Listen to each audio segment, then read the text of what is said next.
Welcome to the Ordinary Marathoner Podcast.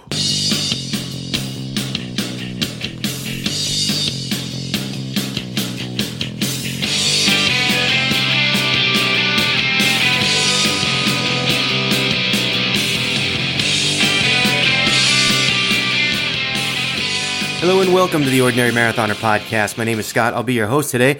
Got another good guest for you today. I'm going to bring him in just a moment. As always, you can find this and the back episodes of our podcast at our website, ordinarymarathoner.com. Check it out if you get a chance. You can also find them at the aggregators, places like Stitcher and TuneIn, iTunes, of course. If you like the show, hit that subscribe button. Leave a review. 4 stars, always the best. Love to have them. Appreciate them dearly. Thank you so much. You can also find us over at Twitter at Ord Marathoner. That's O-R-D Marathoner. If you follow me there, I'll follow you back. And we also have our discussion group over at Facebook. It's called Ordinary Marathoners. And if you, it's a closed group, so you gotta add yourself to it. If you add yourself to it, we'll approve you right away. You can join the conversation over there, or you can just be a lurker. I heard from someone this past weekend. They said that, I love your site. I love your group. I don't really have much to say, so I don't participate, but I read what everyone else has to say and all their feedback, and it answers questions sometimes before I even know that I have to ask them. So, check it out. I think it's a really good place, even with all the Facebook controversy this week. They're gonna sell your data, but, you can get some answers to your running questions, so I think that's worth it. So I want to talk a little bit about our virtual race before we bring the guest in today. It's called the Ordinary Marathon. It's going to be going on from April 27th to May 6th is the days where we're going to have it. It's about 10 days. You don't have to run a full marathon to participate. It's really just a celebration of the sport of running, of the wonderful community we have here, especially over social media. We're going to be doing a lot of posting pictures and post your runs on Facebook, on Twitter. We have a Twitter handle for the race. It's called @OrdinaryRace. You can follow us there and post all of your runs during the Ordinary Marathon. Or you can post them we have a Facebook page for it as well called Ordinary Marathoner. Ordinary Marathon. I always want to add that extra ER there for whatever reason. Anyway, so like I said, the race is only $25. It's a great way to participate and really just kind of celebrate the running community. I think it's a wonderful group of people. I do want to mention our sponsors before we get going. It's the first one is Greasy Girl Headbands. That's GREECIE. We also have Destination Vacation, which actually the website is destination-vacation.com. The Sam Fund is also sponsoring us. Thank you for the Sam Fund, a great charity. Nathan Sports is donating a number of items from their catalog, I guess, like running belts, hydration belts, things of that nature, that we're going to use as prizes during the race. And Forever Home Running, that's FUREVER. They are our race organizer, I guess I would say, helping us out with all kind of like the back end work and all that stuff for the Ordinary Marathon. Guy's name is Scott Frassard. He does a really great job for us. And, so far so good. Anyway, probably the biggest part I've left out, and I've kind of left it to the end here intentionally, is that all the proceeds from the race are going to go towards the American Cancer Society, and it's going to be done through their Determination team. Determination is their running team, and actually I'm not even going to really describe it for you, because my guest here is one of the heads of the Determination squad, and to be honest, I'm going to bring him in. Ramon Bermo, welcome to the show. It's nice to have you on again. I think a 3-time guest at this point.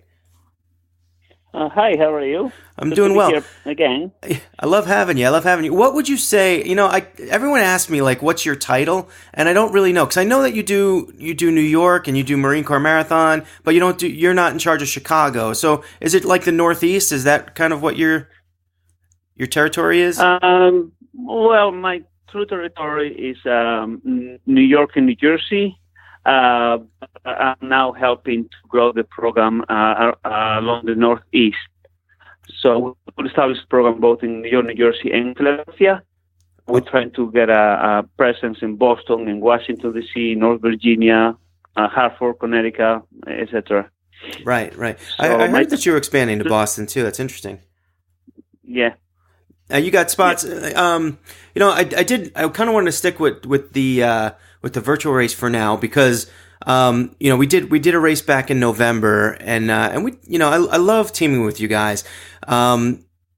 And I guess really what I want to talk about first was sort of what what is the, where would you say like the money, like when someone says to you, all right, Ramon, I want to run for determination, where's the money go? How do you answer that question? Is that a big one? Goes to everything that has to do with the fight against cancer. As you know, we like to say that we tackle cancer from every angle. So money goes to our programs to direct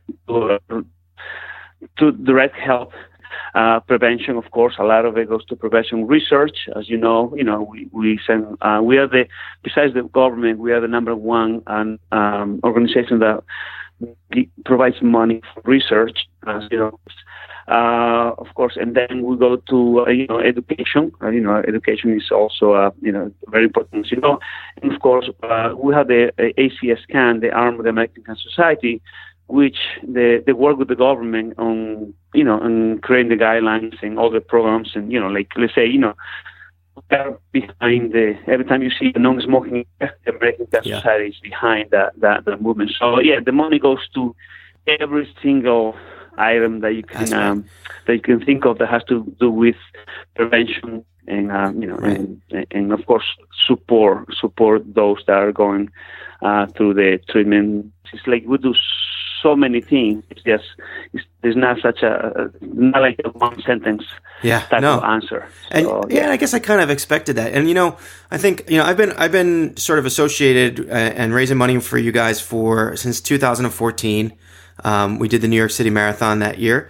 And I think for me, one of the things that always, running for you and the team, I think what always hit me was it's not just, it's not just runners that, I guess maybe I thought initially I would just see other runners and be involved in a positive thing. But you get a lot of, really personal stories, and you meet a lot of people either that have had cancer and have gone through remission and are in good health now running.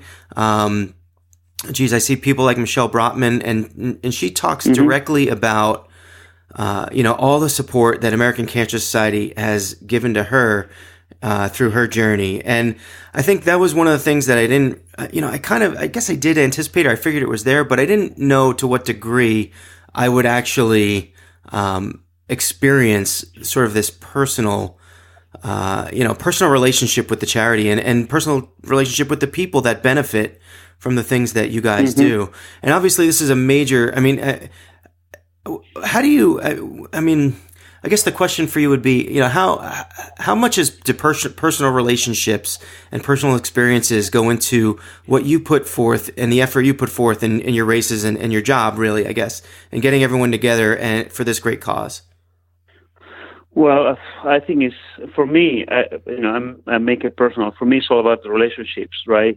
From one side, when you get to meet people like you said, that Michelle and many other people that had the pleasure of being through the years.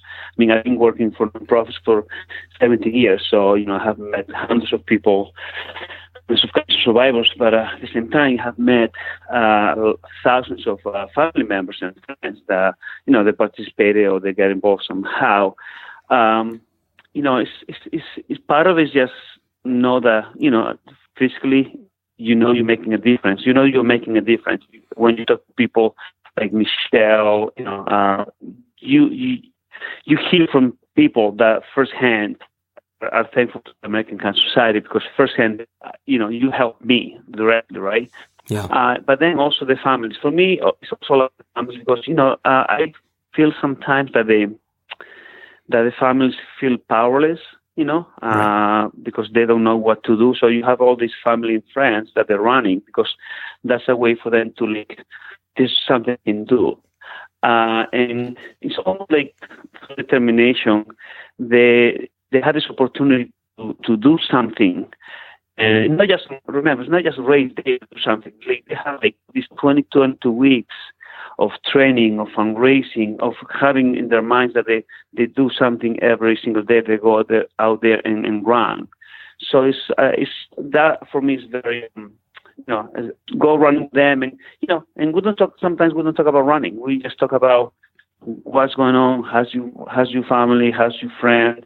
what's going on. That's when you really get the sense of what determination is all about. So for me, it's all about them, because if determination can provide a kind of a vehicle to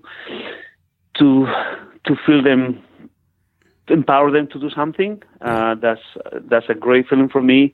But it's just, that's what it is, like giving the opportunity to do something. I think that's what it's all about. So 100% is about relationships. And at the same time, myself, work for the American Cancer Society, also the people that support them by donating or just volunteering, I just, that relationship, and thank those people for doing their part, because it's not just about the fundraising, participating, but it's also a lot of volunteers that we have. My coaches, I have amazing coaches that they're volunteers and they show up when it's a 5-degree weather on a Saturday morning. That's also, I want to make sure that they know I'm thankful for everything that they do, because it's not me. This is a whole machine of all pieces working together: participants, family members, donors, volunteers, cancer survivors. So that's what it's all about for me. And you know a lot of people, I'll tell you. But you do a really good job at like recognizing and saying hello and remembering people's names. I don't know how you do it. But you mentioned how it's sort of like a family. It's like a second family I'm sure to you, especially. And really, it's kind of, sort of a loaded question, because you actually are partially responsible for my family, because you were the one who introduced me to Stephanie, and perhaps even more importantly, you were the one who married us. Yes, first time. Wow, I have done a few things in my life, and I have, I've been coaching through many years for nonprofits, and yes, I got to, see how people met through the training and during training. But never in my life, I got to officiate a wedding. So there's a few things that you got to remember in your life.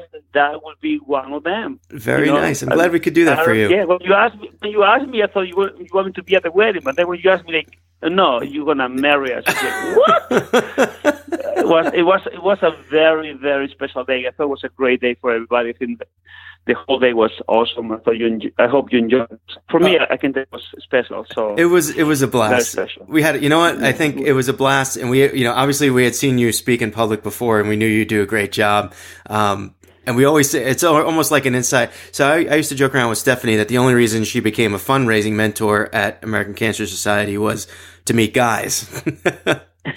and then she met me, and she would say things like, "Oh, I don't know how I finally met you." And I would say, "Oh, well, Ramon sent me." It was like our little inside joke. So, but in reality, you kind of did. You hooked me up with a running coach, Ed, who I did not marry. But then Stephanie was my fundraising mentor, and it was all good from there. And we had a great time at the wedding. Look at you now. Yeah, look at me now. Look at you now. Of course, I wish my marathon time was a little bit better these days, but we're working on that. It's always time. There's always time. Yeah, time for that. Well, I think it's funny. So like you have all these stories from coaching all through the years and setting up these events. And, I'm just starting, after being in this podcast for maybe 2 years now, I'm just starting to kind of build that, that portfolio of people that and stories that you hear that just absolutely bowl you over. So when you say, oh, you have time, and you know what?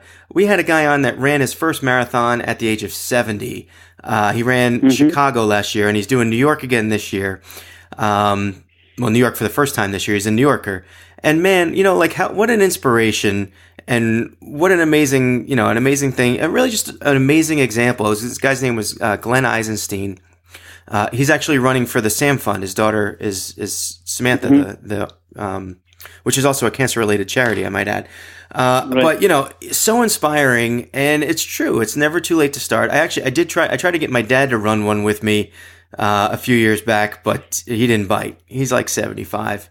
He said, you know what he said? He said, I know that I could do it. I just don't know if I want to do it. And you know what? If the want's not Right. there, he's not going to do it. So I let him off the hook. But you're right. You're totally true. Right. There's never sort of there's never a time where you can't start.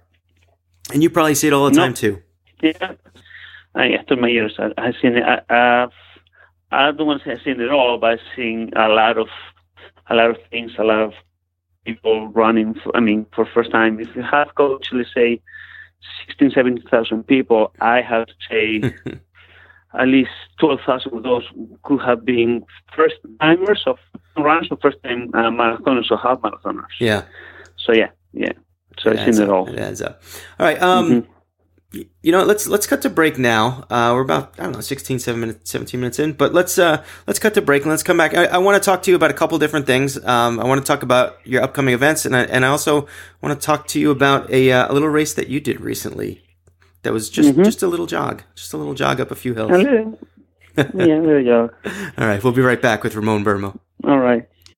Hey guys, my friend Lauren is creating an incredible resource for runners and triathletes. It's called raceadvisors.com. She has amassed a list of thousands of races, 5Ks, 10Ks, half marathons, marathons, ultramarathons, and triathlons, and anything in between. If you're thinking about running a race, look it up and check out the reviews. Have a favorite race of your own? Look it up. See what others have to say about it. Or better yet, leave a review of your own. raceadvisors.com. Read it, race it, review it. I want to tell you guys about another great small business I've come across while doing this podcast. It's called Greasy Girl Headbands. I know, I have very short hair, so what could I possibly know about headbands? Well, I know that I bought one for my wife Stephanie and daughter Samantha this Christmas. Stephanie, she uses it for what it was designed for, running and working out. But 8-year-old Sam, well, she just wears hers all the time. So the question is, how can you get one? Well, that's easy.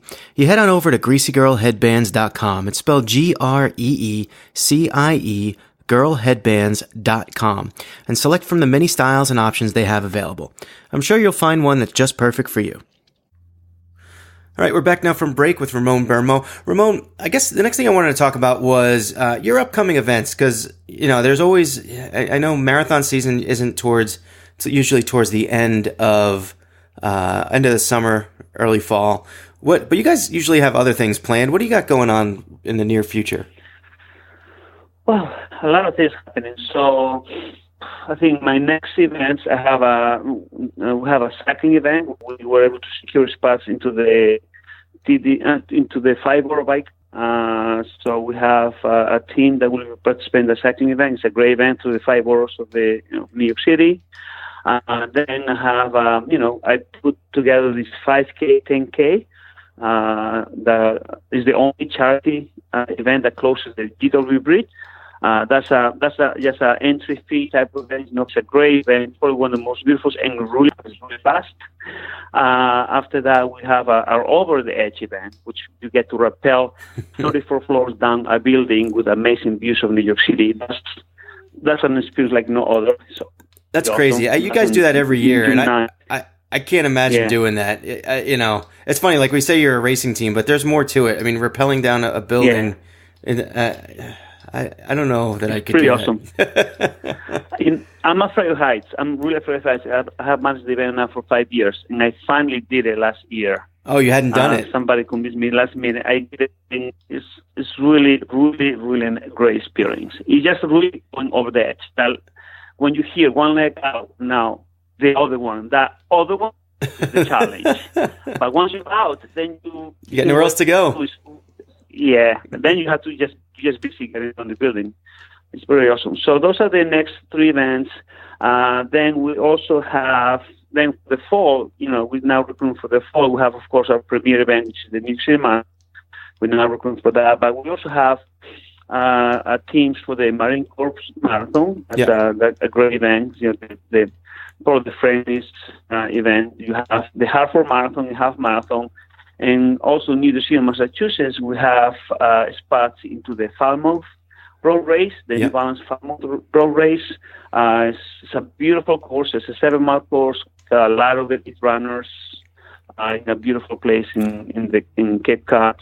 It's pretty awesome. I've actually run that. Then also we have. Sorry, I've actually run that before. And then we have also. Oh, you did. So it's awesome. It's beautiful. Event. It is beautiful. Yeah. It is. It is.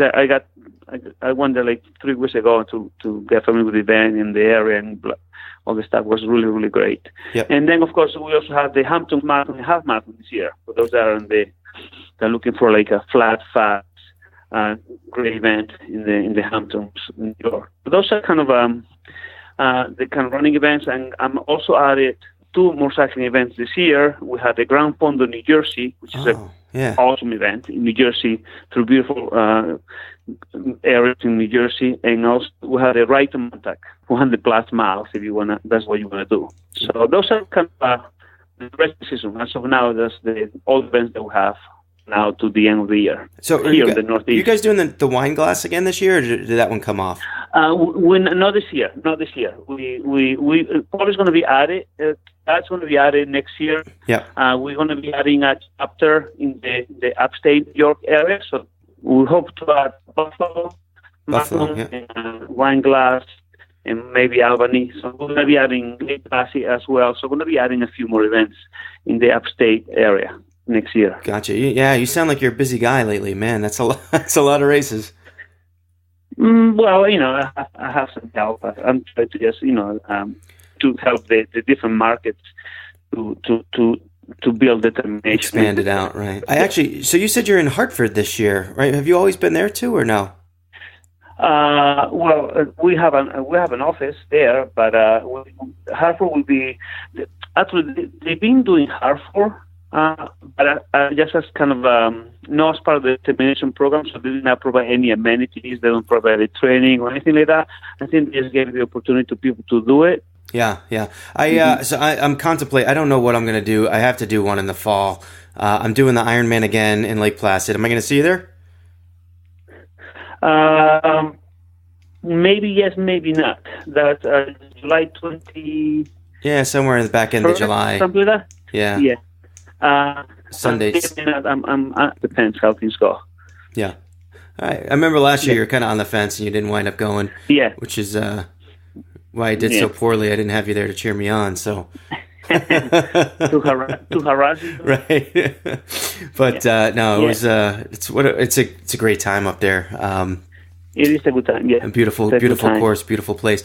But yeah, I'm thinking about doing Hartford. I was thinking about doing Wine Glass, but I didn't realize you guys weren't involved. So maybe I'll cross that off my list. Falmouth is great. I don't know if I'm getting out there that weekend, but what a great race. And I know that's one of those where if you don't get in, it's a lottery system for it's a weird distance. It's like a 7-mile race.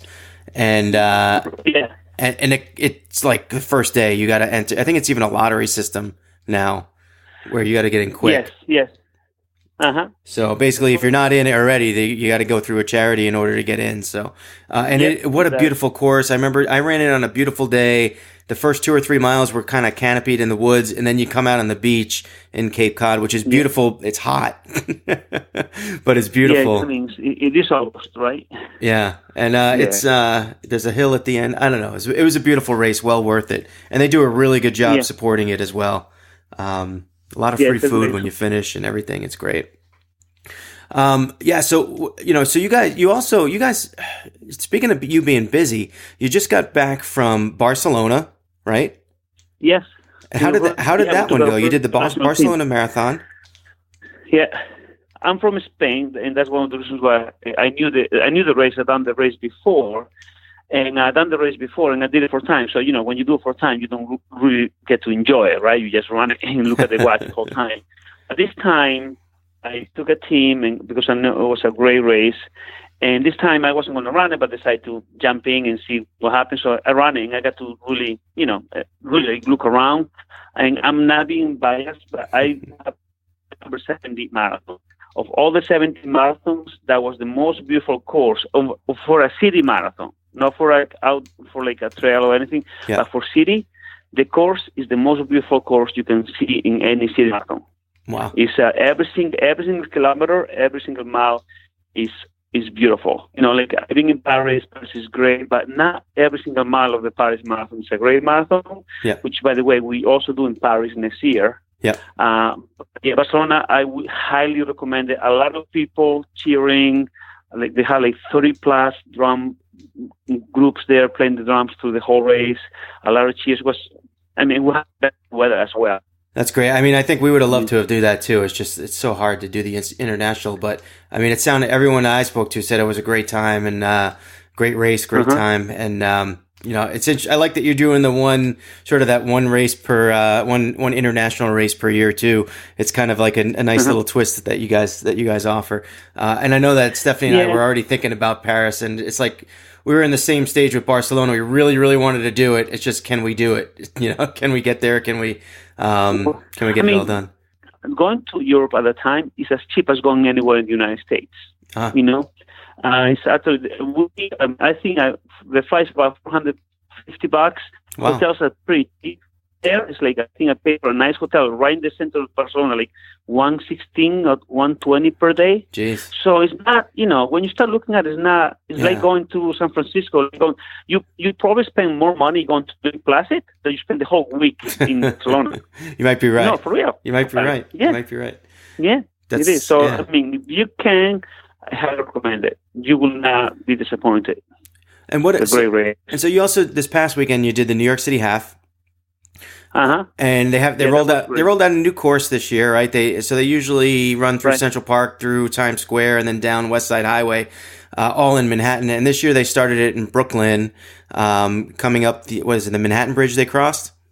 Manhattan Bridge, yes.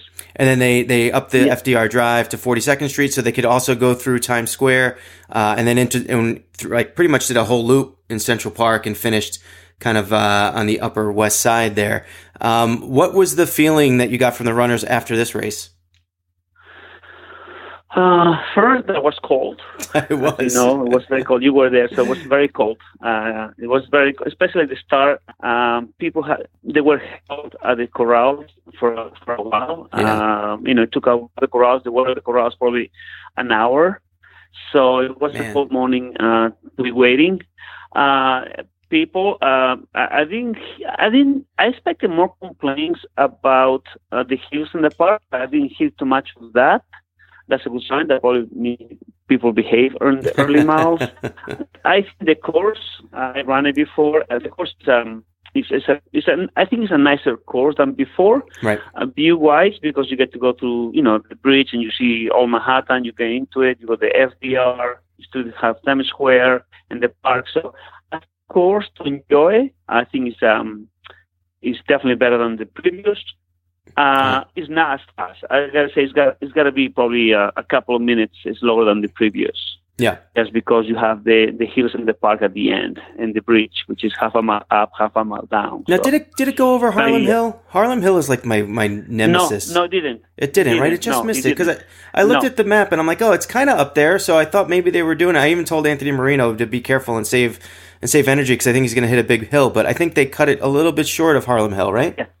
Which is they cut across the 102nd Street transverse. So you skip the northern part of the park. Right. So in the old park, you used to actually come out. The old race course, you used to come out in the north end and do a loop up there somewhere, and then come back down. And you definitely hit Harlem Hill there, but at least it was in the early part of the race. I was thinking they were going to hit you with Harlem Hill at like mile 11 or 12 and crush you, but. That would that would be a little more. But that would not have felt good. And you guys had a really big turnout. We went to the after party. Stephanie and I, of course, did not run the race, but we ate the food after. We're cheap. What can I say? We have a 100. People running was 167 people. We have 171 racers. We have 167 that run for us. So that was a good group. Different race, almost $250,000, which is pretty amazing. Yeah. I got to meet some pretty amazing people. From the Super family, right in Blair. Great people. They joined us the last 3 weeks. They raised like $22,000 for 3 weeks. Wow. It's amazing. Wow. And of course, then we have this amazing young lady, 13 years old from California, the youngest and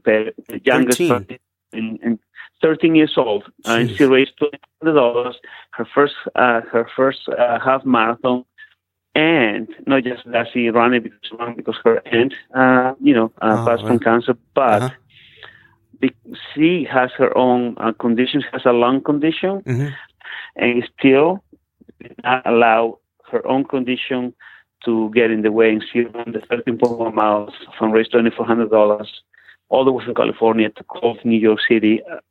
For me, she became I like to call her now my new inspiration, because I think she represents what's good out there, the hope for the future. We have, based on what's going on now in the world out there, we have a female, young, with providing hope to all people out there. So it was amazing to meet this young lady this week. So yeah, it was pretty amazing to meet this.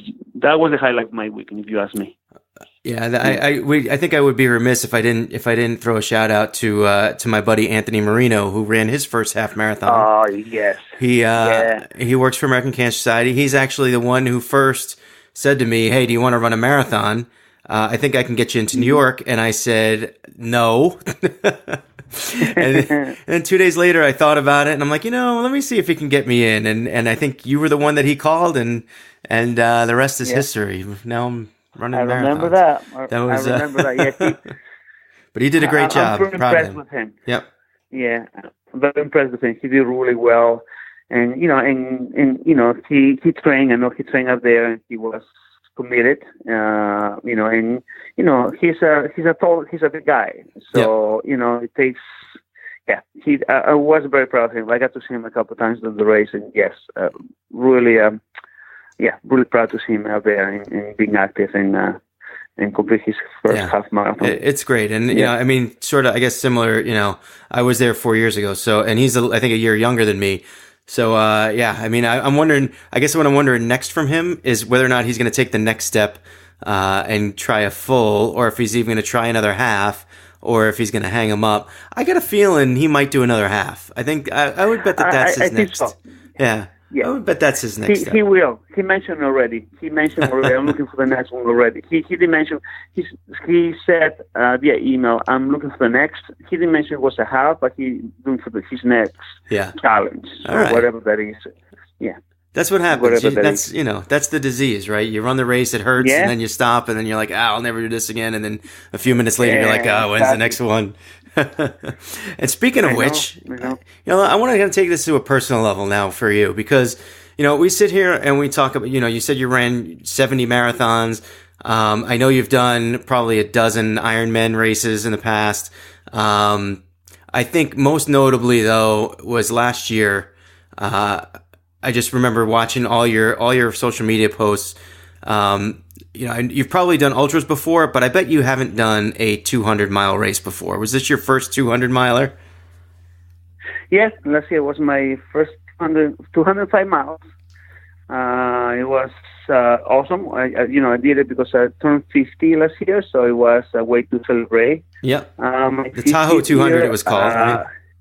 Yeah, it was. I wanted to do something. Not something that was a challenge on the day, but something that would be a challenge to train for, because I think I mentioned before, for me, I enjoy the training. For me, it's all about the training. The race is just, the race. It's like, whatever happens, I know I'm going to do it. For me, I wanted something that, will test my knowledge and my skills and how to and learn new things, how to train for, because I never trained for 200 miles before, which is so different from anything I had done before. 100 miles is so different, and being a high altitude, I have 40,000 feet of elevation, so that was also something that you never have to deal with. So it was awesome. It was. That's a lot of elevation. I gotta say, so I've done just doing the Lake Placid bike course, which is 100 and something miles, but that's like 5 or 6, probably 6,000 feet of elevation. And how much did you say that number was? I don't think it's even 6,000. I think it's less than that. It's like I think between 5 and 6, 40,000. 40,000. My God. Yeah. My God. Nothing. But it was nothing. It was, it was extremely beautiful. As you know, it was around Lake Tahoe. It was, yes, it was challenging. I enjoyed every single minute of it. Not any given point I thought I was going to complete it. I mean, by 100 miles, I was thinking, wow, I only have 100 miles to go. So I got to relax. The first I was just running running, hiking. There's a lot of hiking involved because of the altitude. But, it was just about, hey, I'm going to enjoy. And after 100 miles, it's done. I only have 100 to go. I'm going to start enjoying it more. So, yeah. Did you run through the night as well, I take it? I take it you went... Yeah. So you have 100 hours to finish it. Yep. So, and these sleeping stations, so you can do your time whatever you want. Yeah. But you have the 100 hours cut off. So, So I did that.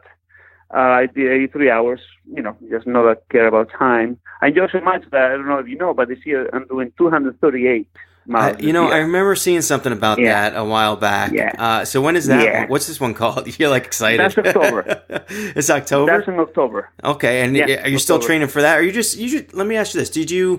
Because I mean, you're kind of training with the team probably often. So I guess you're training on top of that on your own time? So, well, right now I'm a little off. I haven't started training a little bit. I'm a little behind, so I don't know, but I think I run like 5 times the whole year so far. They're probably all marathons, so I'm trying to get healthy. Yeah, I'm trying to get healthy to start the training. But to answer the question, no. When I'm with the team, I don't train. I'm just running, but I'm not training. I always train alone.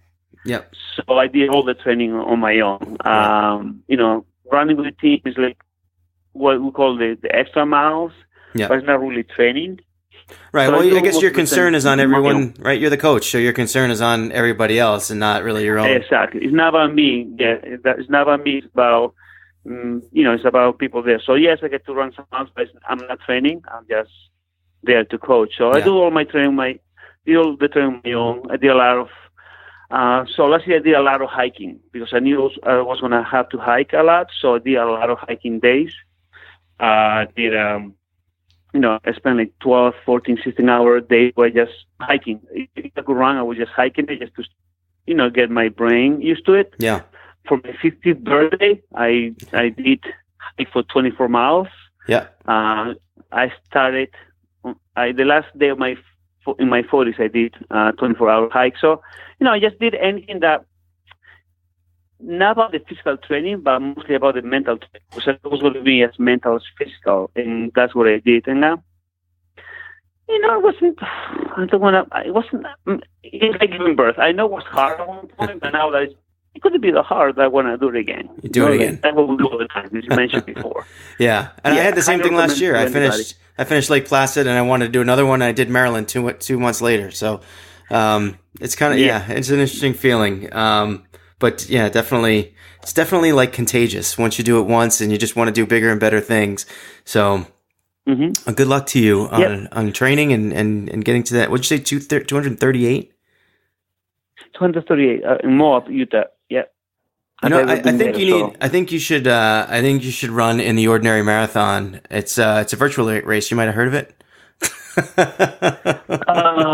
Yes, but it's only a marathon though. No, it's whatever you want. We have last year we did this. So we did the Million Moon March last year, and I remember we had one runner, Melinda Howard, who was training for an ultra, and so she was just going through her ultra practices, and I think she did like a 30-mile training run. During the race, we gave out an award for the longest 1 day run. And I think someone else had like a 28. Someone else was like really close. And I don't even think the person who was really close knew that she was in the running. And, maybe she would have given it a little bit more had she known there was a prize involved. But, it's incredible. You're around the sport so long and you kind of meet all the people and especially for events like ours, it's going to be, we're going to have people there that are capable of running ultras.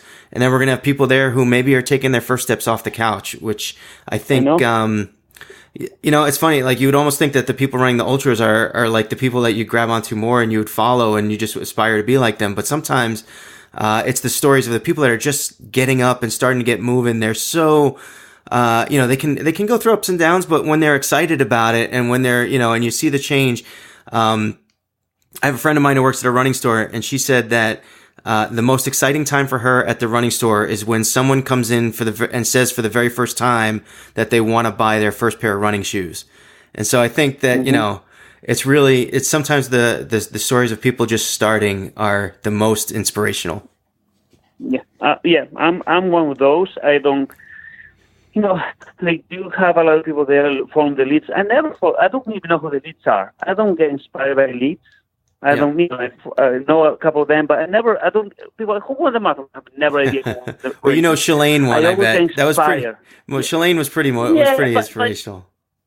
Yeah, but that's their job. It's like, yes, there's talent. There's been talent, but I'm not taking it away. But personally, I'm not getting inspired by them. Right. I'm getting inspired by.